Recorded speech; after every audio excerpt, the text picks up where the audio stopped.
The other part as a processor, this is true as a cultivator, but becomes more necessary when we're talking about processing because this is the actual product that's going to go to the dispensary, is your labeling requirements.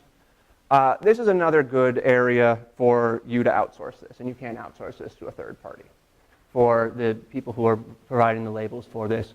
And basically, the requirements, to summarize, are it can't look good. It's got to be, it has to have the label that shows what it is, and the contents, and the amount of THC, the amount of CBD, everything else, the expiration date.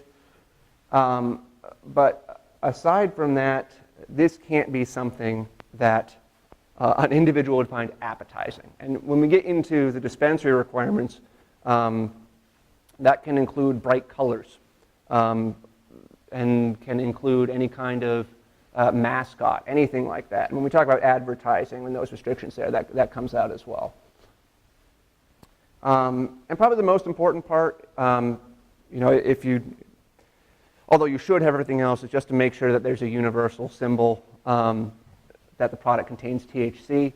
And again, this is another just general requirement that it might be better to have a third-party labeling company do.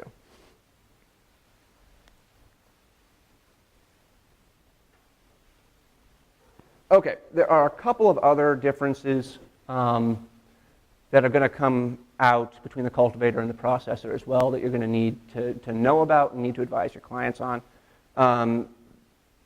Instead of doing the way the cultivators did it, you're doing batch numbers and batches, dates of extraction, making sure your net weight is on, making sure your volume of your medical marijuana extract is on. Minor differences just due to the nature of the process as opposed to the cultivation.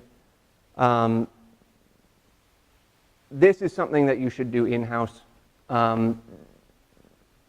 This is something that you can do yourself, is doing this inventory. There's no reason you can't rely on advisors to do this, to help you, or consultants to do this. But this is an area where you can get nailed if you don't have the correct inventory and you don't have the correct labeling on this.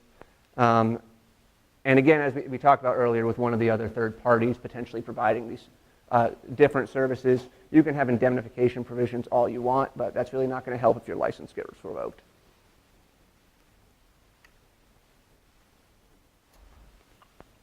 Okay, and here are some of the ways that you can do these processes.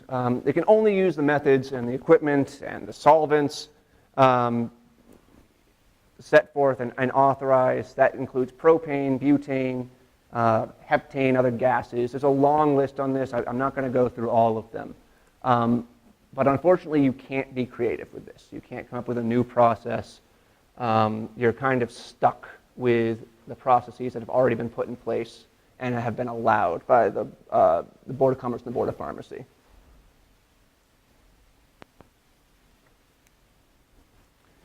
Okay, so security is basically identical. There are some changes in the business plan on this, and this is true for the dispensaries as well. Preference can be given and points can be given if the processor or the dispensary is owned and controlled by a resident, by a woman-owned business, by a minority-owned business. And a lot of the applications that I reviewed really went in depth on this, talking about how their processor or their dispensary was going to benefit women-owned, minority-owned businesses, was a woman-owned, minority-owned business. And that was across the board. So when you're doing your application, this is clearly something that the Board of Commerce and the Board of Pharmacy are looking at.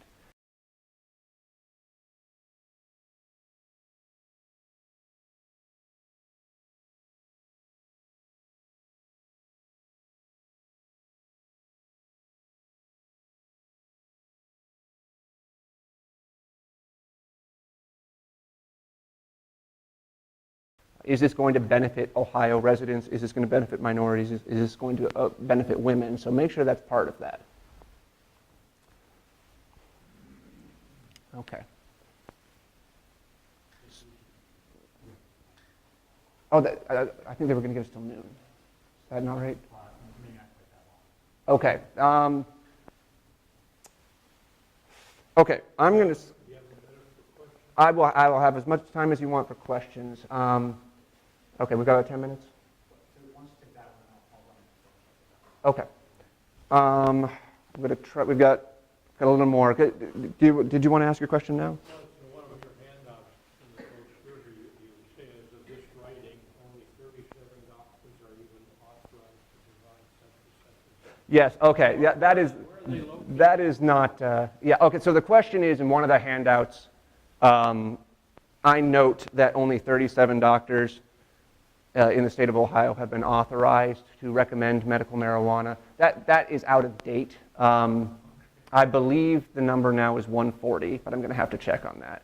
Second question. Sure. How do health insurance carriers handle submission by a doctor for payment when there's this kind of medical treatment? The question was about insurance and whether doctors can submit treatment for medical marijuana for reimbursement, and the answer is they can't.